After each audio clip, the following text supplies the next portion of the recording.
The point में आपका स्वागत। ईरान की सड़कों पर सवाल है और वाशिंगटन में जवाब देने की जल्दबाजी।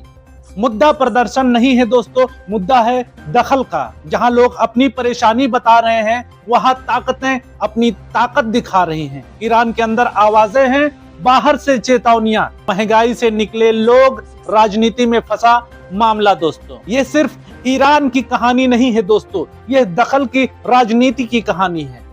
ईरान में पिछले एक हफ्ते से लोग सड़कों पर हैं। वजह बताई जा रही है देश की गिरती मुद्रा, बढ़ती महंगाई और रोजमर्रा की परेशानियां।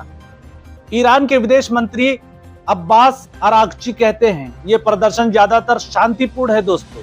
लोग अपनी बात कर रहे हैं, गुस्सा जता रहे हैं। लेकिन इसी बीच अमेरिकी राष्ट्रपति डोनाल्ड ट्रंप की एक चेतावनी आती है।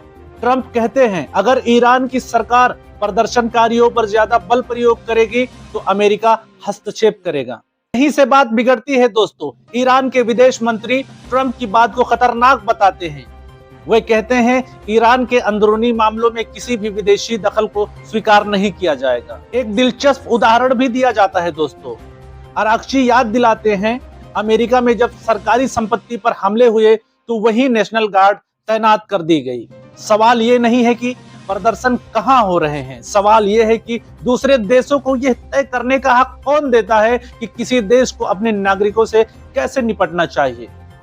ईरान के भीतर से खबरें कहती हैं इन प्रदर्शनों और झड़पों में अब तक कम से कम 7 लोगों की मौत हो चुकी है।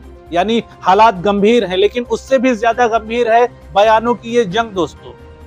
एक तरफ आर्थिक संकट से जूझता ईरान, दूसरी तरफ चेतावनियां देता अमेरिका, और बीच में साधारण लोग जिनकी आवाज पहले भी दबती रही है और शायद आगे भी दबे। कि जब महाशक्तियां बोलती हैं तो सबसे पहले आम लोगों की आवाज ही सबसे धीमी पड़ जाती है दोस्तों।